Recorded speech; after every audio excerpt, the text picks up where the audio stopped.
Hi everyone, so म चाहिँ आज एउटा इन्फर्मेटिभ भिडियो लिएर आएको छु तपाईहरुको सामु। आई होप कि this video will be very informative to every mums out there. पहिला चाहिँ म र मेरो हस्बेन्ड हैन अन द स्पोट प्लान बनाएर घुम्न हिँड्यौं के आउट अफ द भ्याली हैन। अनि त्यसपछि बेबी भयो। अनि बेबी भइसकेपछि पनि हामीलाई घुम्न चाहिँ केही कुराले रोकेको चाहिँ थिएन के। शी वाज स्मल हैन अनि she was very easy to travel. अनि ऊ त्यस्तो धेरै रुने कराउने पनि थिएन, सुतिनै राख्थ्यो गाडीमा अनि हामीलाई पनि सजिलो हुन्थ्यो कि। अब अहिले चाहिँ ऊ अलमोस्ट 6 मन्थको भइसक्यो हैन। अनि ऊ एकदमै इरिटेट मान्ने, एकदम रुने कराउने चिच्चाउने हैन, गाडीबाट निस्किउँ जस्तो बिहेभ गराउने कि एकदमै गाह्रो बनाउने कि उसले।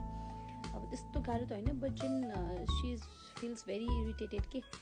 अनि अब हामीलाई पनि कस्तो गाह्रो हुन्छ नि त। अब त्यो भइसकेपछि मजा नै आउँदैन नि त। बेकार आए जस्तो हुन्छ नि ट्राभल चाहिँ गर्न मन लागेर हुन्छ। अनि एक दिन चाहिँ म इन्स्टाको रिल यस्तो सारी राति मैले हेरिरहेको थिएँ हैन। एन्ड आई सो देयर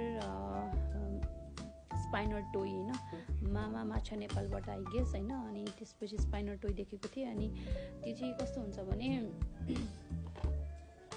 यस्तो खालको हैन।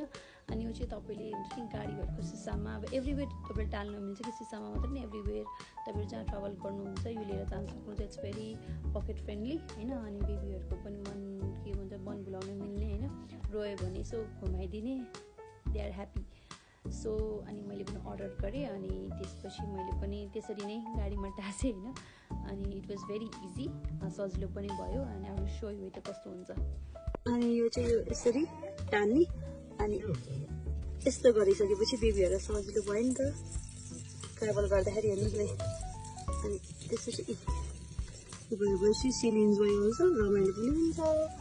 Thank you for watching. स्क्रिनमा राखेको